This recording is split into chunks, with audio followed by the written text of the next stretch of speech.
Welcome to this courageous conversation. A courageous conversation helps us to engage in dialogue with people we don't normally speak to, about things we don't normally speak about, or with those we speak to all the time about topics we would rather avoid. Hi, it's Tim Mulvaney. Welcome to the Mulvaney Group and welcome to Courageous Conversations. Today we're up to step 5 of the Relate model, which is to talk, which means to engage in a mutual dialogue. And your acid test question is, did you go beyond hello? So again, a quick recap of where we've been. So you've built your rapport, so you've had some banter back and forth to settle into the room. You took a risk, you shared something about yourself. Here's the topic, and here's what I'm thinking about that, or here's my risk in that. You're going to listen, suspend your assumptions and uncertainties. Are you sincerely curious about their perspective? What do they have to say? How do they see it differently than how you see it? You're going to acknowledge the value of their opinion. Does your conversation partner feel heard and respected? So it's both, are you hearing it and are you demonstrating you hear it? And then now we're up to talk. You're going to continue to engage in that mutual dialogue. And did you go beyond hello? In your handout, this is on page 6.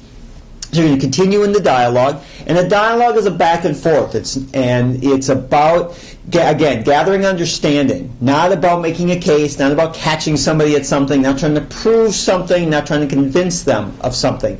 In a courageous conversation at this point, it's like, here's what I notice, here's what I see. Tell me about how you notice what you see. Let's talk about where we're trying to go with this thing. Continue to listen and react to what they're saying. So actually listen, react to what they're saying. Like I said in the previous lesson, look for something in each paragraph. Well, you said this, tell me what that means. Or I don't understand when you say X, I don't quite get what that means, so tell me a little bit more about that. Share something specific you appreciate about your partner and the conversation, taking the time, expressing their opinion. What about, as we've said also before, what about this particular person, this conversation, their willingness to do it? As we've said, they're taking a risk just by being willing to be in this conversation with you. So you want to thank them for that, express your gratitude about their willingness to help you understand who they are. That they're and about their willingness to disagree. So it isn't about. It's multiple conversations, so it isn't necessarily about that we're going to fix this today, but let's get the topic open, let's raise it, let's say here's where we're going. And it may take multiple conversations to get to a resolution, whether it's about gum chewing or somebody's crucifix, or about how our staff meetings go, or about where the direction of the organization is headed.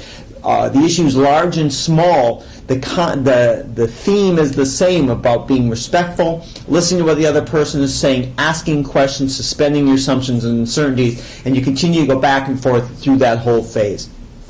So that's step 5 of the Relate model, to talk, continuing your dialogue with your other person. Did you go beyond hello? Our next step after the conversation's over is going to be step number 6, which is to examine, step back and see and look at the conversation for myself going, did that work? Did that not? What about it?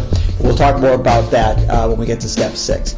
So there's lesson number 5, step number 8, step number 5 about the Relate model. This is Tim Mulvaney. Thanks very much for listening, and I look forward to talking to you soon. Bye now.